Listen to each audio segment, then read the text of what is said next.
will change in regards to that. You know what I mean? Because I've done it all. Do you know what I mean? I've done the partying, the going on holidays. Like I've done it all. I'm at that point now where I'm ready to settle down. So there's nothing that I would be missing.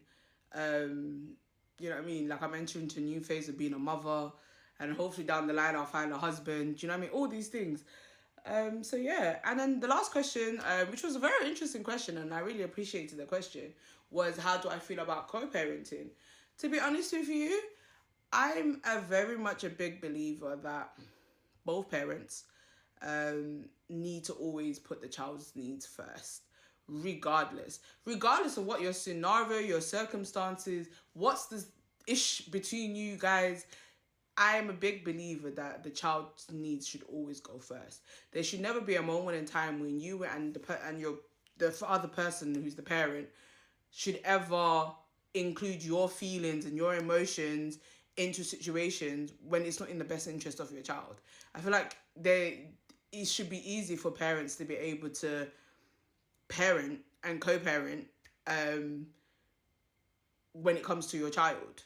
Like, do you know what I mean? So for me, that's how me anyway I see things, and how I would even run my co-parenting relationship with my baby father. But I'm a big believer that it's about understanding each other. It's also about supporting each other. Like, you're now a family, so there's no good that comes from, which is in many situations we have seen, there's no good that will come from harming each other, because at the end of the day you forget that's a part of your child. Your child is going to grow up hating or resenting either one of you because you're treating the other person like bad. Granted, I get there is situations where, you know, maybe somebody is always disrespecting you. Maybe somebody is always, like there's so much toxicness around you and all that. I hear it. Like, do you know what I mean? There are circumstances where it's like that. But 9 out of 10 times, most of the time, especially, I guess those such scenarios happen when one parent is not being active. You know what I mean? And my big belief is that you can't force somebody to be an active parent. All you can do is set the boundaries of, or set the access for somebody to be a good parent. You know, you just hope for the best, that, you know, the person would consider the fact that, you know, you guys have made a child together, and, you know, it's not just your responsibility, it's also the responsibility of the other person to help raise the child. Obviously, yes, there are circumstances where some people have to do it on their own, you know, and it's a tough one, but, and again, like I say, the core of it is you have to put your child first. So that for me, I will never stop my child from having a relationship with my baby father, because I have no reason to. I have no reason to stop that. Regardless of what effort he puts in, I have no reason to stop my child having a bond with their father. You know, and I feel that's where a lot of people tend to go wrong, where they use their kids as weapons because they're bitter about something, they're resentful towards something. But in hindsight, if someone is really truly an active and present father or mother, I don't see the need to why there should be any animosity, because at the end of the day, like, we all need help, we all need support. It's not a one-way thing. And so yeah, my views on co-parent, I feel like for a successful co-parenting relationship to work, is about both parties understanding that, you know what, that person is either I'm talking mad crazy about my baby father. What am I teaching my daughter? Granted, I hear it. There is scenarios and situations where, you know, people just don't get along. People have that do the most to each other, vindictive things to each other. But then in hindsight, it's like, strip away all the problems that you might have with somebody. Yeah, at the end of the day, it's really and truly, it's about both parents being mature enough to be like, you know what, like, we have a child together. What we do as parents, how we communicate as parents, the relationship we have as parents is what's going to impact our child. And I'm a big believer. I guess call me a hopeless person, a hopeless positive person, but I'm genuinely a big believer that there should be a common ground to you and the person that you're co-parenting with, that you guys always put the child's needs first. And if that's always the case, there should be no reason why you guys can't be cordial, why you guys can't get along with each other? Why you guys can't even be like, do you know what? No one's gonna come out their way and talk crazy about my baby father. Like, no one's gonna come out their way to talk crazy about my baby mother.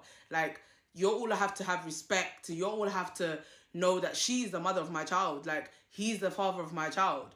You know, there's certain things that as individuals you can do to ensure that that relationship and the bond that is kept as a family unit is maintained, and co-parenting will become easy. Because 100%, like, it baffles me when I see man them or even girl them where you lot are complaining about how much you're investing into your child. Even common things like finances, it's like, why is it that if someone's finding it so hard to provide for their child? So who else is going to provide for your child? Do you know what I mean? So it's, and a lot of people look at it as if, oh, I had to spend £200, £300, whatever the amount of things, or I've had to, why is it that I'm having to send you money, or why is it I have to, and you, in hindsight, and when I say it's crazy to me, it's like, so you are complaining about spending money on your own child, supporting your child. Make that make sense. Who else on this earth is meant to do it if you're not meant to do it? That's an investment into your child. It's not like a child is like something you bought from a shop and then you dash it away. Like, that is your child. That is a part of your blood. And you have a problem of taking care of your blood. You want conditions. You want problematic issues. You are finding it difficult. And that's where I feel like co-parenting then goes wrong, because it's like the fundamental of you guys co-parenting is you're both doing what you need to do without being told that's necessary for your child. Your child has needs. You know what I mean? So co-parenting is a hard one, but I think overall, I just basically just think that communication is key, 100%. You both have to respect each other. You might not like each other, but you have to respect each other. That is you are the bearer of that child. Be careful how you are treating each other, because it's so easy to be so bitter about something that's not even relevant to your child, and then you're stopping your child having a good relationship with somebody because of your own bitterness. Your bitterness and your issues with that person doesn't matter. You don't need to do what you need to do to be parents to this child. And at the same time, I also feel like it's also right for, like, for me, for example, like, there's no way anyone's going to talk crazy about me. No way. If I don't respect my baby father, there's no way that I can expect anybody else to respect my baby father.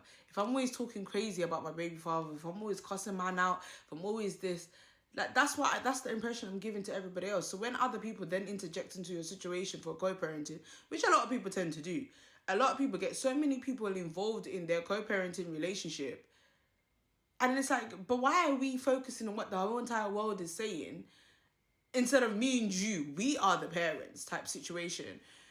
Of course, that's what I'm teaching everyone around me, that yeah, you can disrespect my baby father, you can call him crazy names, and my child is seeing that. That's what my child is learning. My child is learning that it's okay to diss daddy. It's okay to cuss out mommy. Do you know what I mean? Because this is what I'm teaching my child. I'm teaching my child that it doesn't matter whether that's your father, disrespect him because I disrespect him, and vice versa. Same way, baby fathers to your baby mothers, if you're talking to your child crazy and you're talking to your baby mother crazy, and you don't put boundaries in place for people to respect your baby mother and all this shit, you're teaching your daughter that it's okay, or your son, that it's okay for you to disrespect mummy, for you to talk crazy at mummy, for you to not have any respect, because that's how I'm presenting myself towards my baby father. You know what I mean? Or baby mother. But I just think, personally, co-parenting only works when people put their emotions aside. I don't care how you feel about that person. Like, you could hate them. Fine, hate them. But respect each other enough to be like, you have a child. Your child's needs is most important. And 9 out of 10 times, if you really are looking out for the best interest for your child, there should be no reason why you and that person can't have a cordial civil relationship in